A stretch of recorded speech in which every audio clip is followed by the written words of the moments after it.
আমি জনি আছি আপনাদের মাঝে। আপনারা দেখছেন মহাজন। আর্সেনাল ভার্সেস পিএসজি যে সেমিফাইনাল ফার্স্ট লিগের ম্যাচটা আছে, এই ম্যাচটা 29 তারিখ এপ্রিল মাসের আজ হতে যাচ্ছে।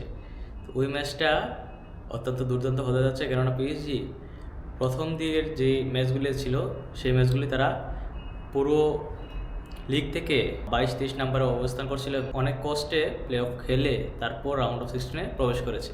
কিন্তু রাউন্ড অফ 16-এ প্রবেশ করার পর তারা বড় বড় দলকে হারিয়ে দিয়ে তারা ইউফা চ্যাম্পিয়ন্স লিগের সেমিফাইনালে পৌঁছে গিয়েছে।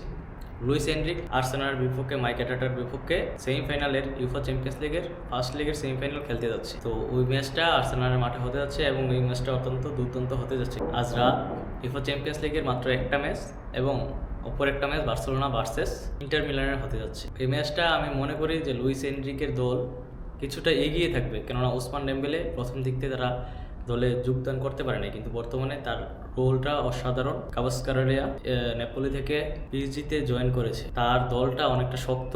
অপরদিকে যে আর্সেনালের দল আছে, মাইক অ্যাটাটা রিয়াল মাদ্রিদকে হারিয়ে দিয়ে তারা সেমিফাইনাল পৌঁছে গিয়েছে এবং তারা অবশ্যই ফাইনালের জন্য ফেভারিট, কেননা তারা রিয়াল মাদ্রিদ মতো দল যারা ইউফা চ্যাম্পিয়ন্স লিগের প্রত্যেকবারই ফাইনালিস্ট এবং তারা ফাইনাল জয় করে ফেলেছে ইউফা চ্যাম্পিয়ন্স লিগের 15 বার। সেই সময় তাদেরকে হারিয়ে দিয়ে, যে ইউফা চ্যাম্পিয়ন্স লিগের 20 তাদেরকে হারিয়ে দিয়ে আর্সেনাল রিয়াল মাদ্রিদকে হারিয়ে দিয়ে তারা সেমিফাইনাল চলে এসেছে। তো এই ম্যাচটা আজ রাত 10টার দিকে হতে যাচ্ছে, বাংলাদেশ সময় 1টার দিকে।